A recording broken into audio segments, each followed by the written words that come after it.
What's up, guys? Welcome back to the channel. So I have alluded in previous videos to a theory I have of North America over the next decade and a half. So the idea here is a centralist China and an American anarchy. Here's what I mean by this. China saw Facebook come out in 2008 into China, started to expand out into there. I know they were out in 04, 05, but it starts to expand in there, and China goes, nope, not happening. No. Zuckerberg even marries a Chinese woman in hopes of, I'm not saying, like, I know he's been with her for a long time, but his plan was like, I want to be the guy. I want to be the guy that does the China thing, that has the social media, in the China, like, I want to go into that market. And China was like, that's a no. And now we see TikTok, having a lot of success, Chinese owned company. All that information, all the user data goes right to the CCP, Chinese Communist Party. Very interesting that our political elites and alphabet soup companies, and I call them companies because they are private companies. The CIA is a private company. They have multiple streams of income. They don't pay taxes. They're one of the largest people of selling black market things. And we can leave it there. Same with the FBI, same with any of these organizations. They all, interestingly enough, have their own SWAT teams. They'll have they're all their own little things. It's just that Google is bigger and more powerful than them. And Facebook is bigger and more powerful than them, and Twitter is bigger and more powerful than them. And so what's occurring here is that we're seeing a breakdown of our current society. So let's just finish up centralist China. Centralized power figures, one guy, a lot of yes men around him, very consolidated and into power, a lot of monoculture, so a lot of things going on there that's kind of the same. Everybody's consuming same content, everybody's under the same rules. Things are, if there's a problem there, they root it out. If there's an issue, they lock it down. It's centralist China.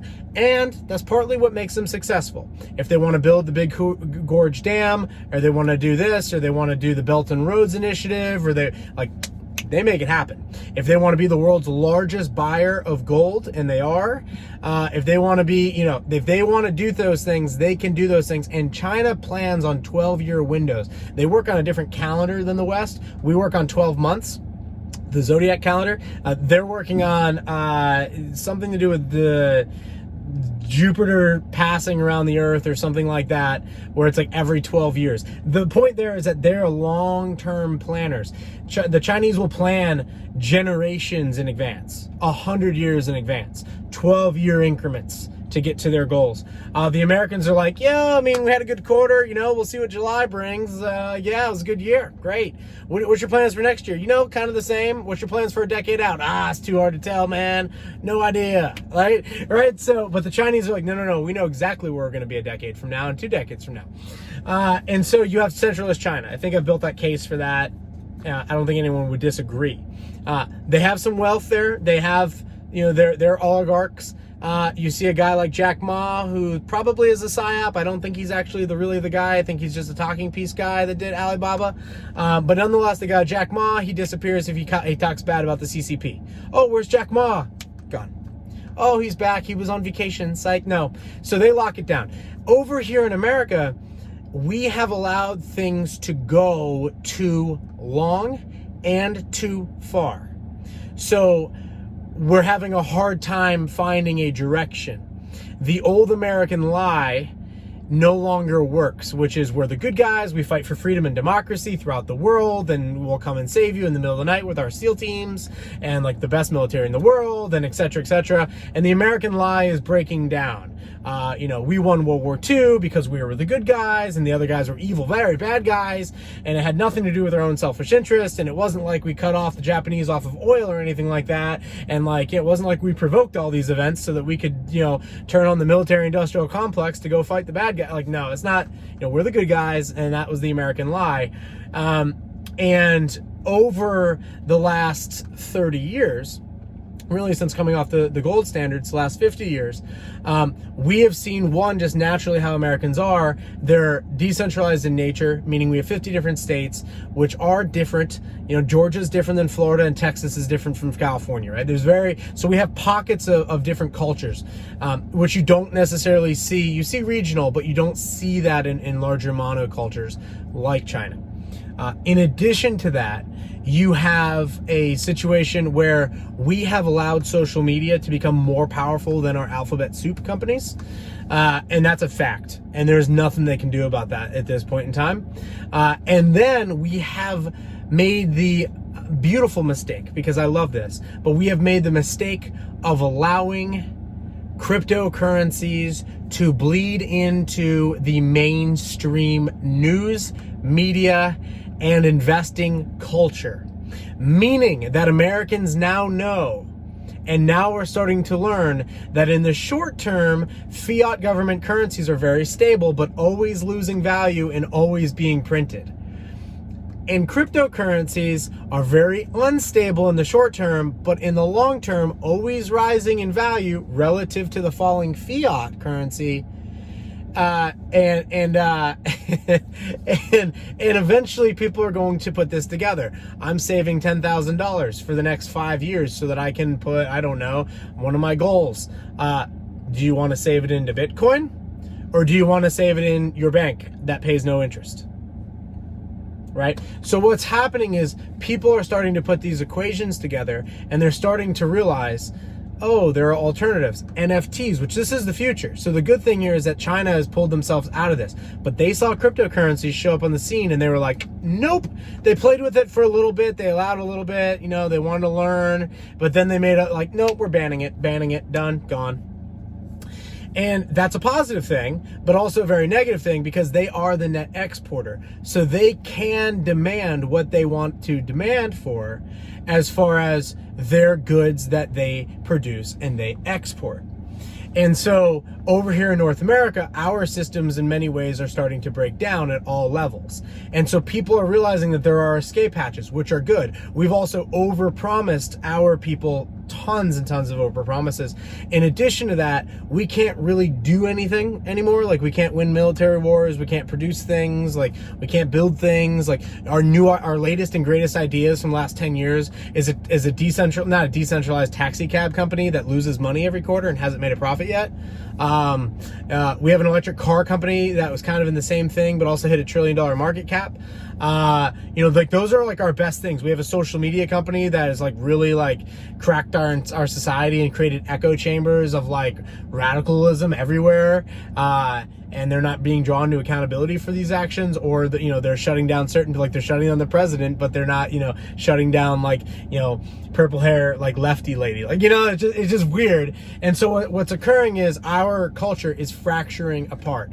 So if you're an American, the idea that you're going to put Humpty Dumpty back together again when this thing really starts to unravel, and it's unraveling at a faster and faster pace. So as you get through the 20s, you should see a country who is overcommitted as far as their benefits that they've promised their retirees and etc.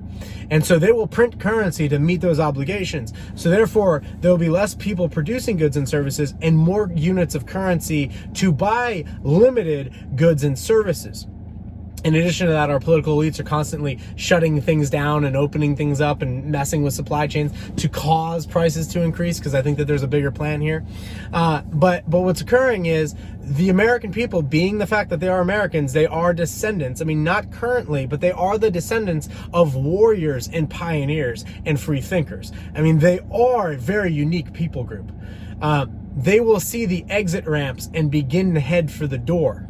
And they will begin to take their transactions out of the taxable system. China can tax all transactions and all value creation, no problem. America will find that to be almost impossible. And so when America cracks down and comes after your $600 bank account transactions, and they come after your $10,000 transactions, and they start to take billionaires and things like that, just start coming for you, the American people will resist it. and they will find other ways. And so the tax base will shrink. At the same time, the liabilities that we have to pay for is going to increase, which will cause the inflation to increase, which will eventually force the interest rates up. I mean, it's going to be hard for the Federal Reserve to be like, yeah, well, interest, the inflation is 25% a year, but we're going to keep interest rates at zero. No, bro, they're going to have to be like 25 or 30%.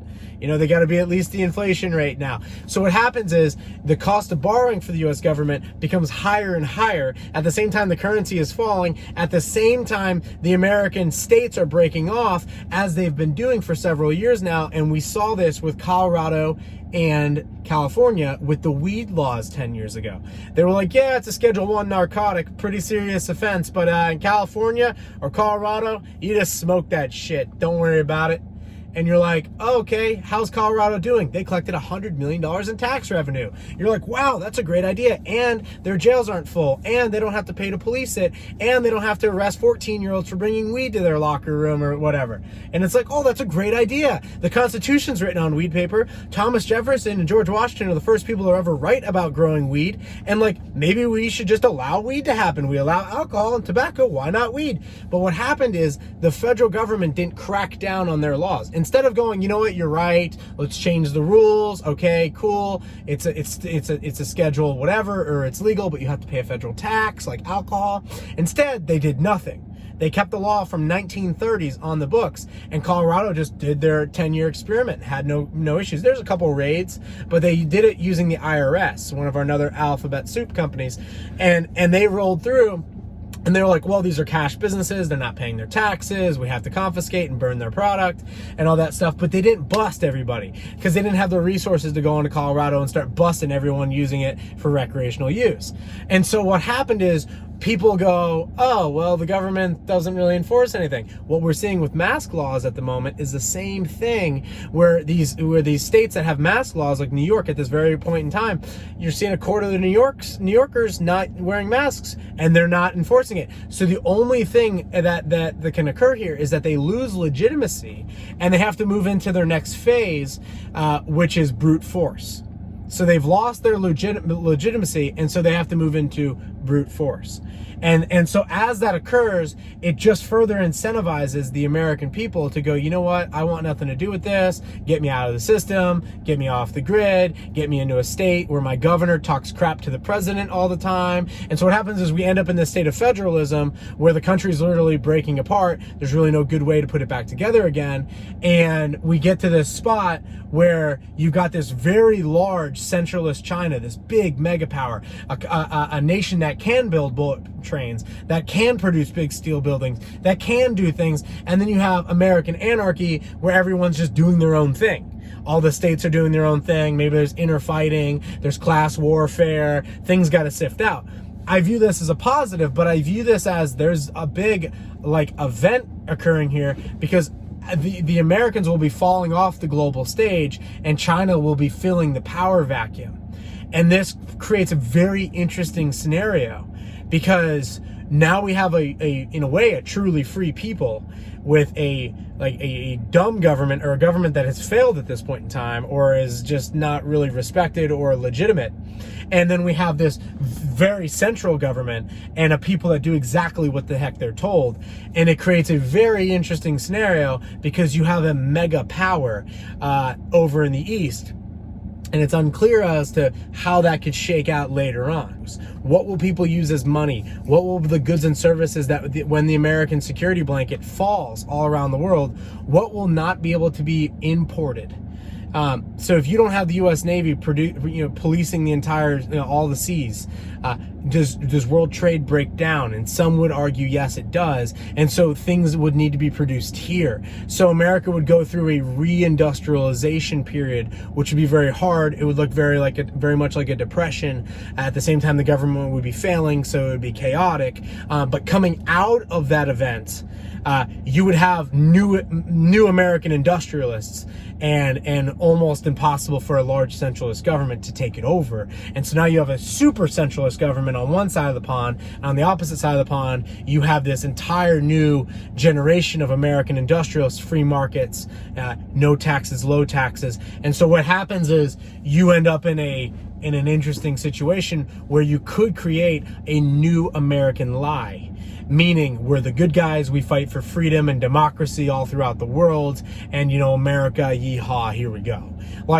And you could end up with an American population that goes, you know what, things are really bad over here, all these centralist governments, let's go free them and liberate the people. And that's your new American dream, that's your new American story. That's why you come back together as a nation, so that you can accomplish big things like fighting communism after you kill it off here, which right now we're on the Soviet Union track. So this is a possibility that this may not happen. But that's my base case. Let me know what you guys think in the comments. Thank you for liking, thank you for subscribing, and as always, thank you for being here. Peace.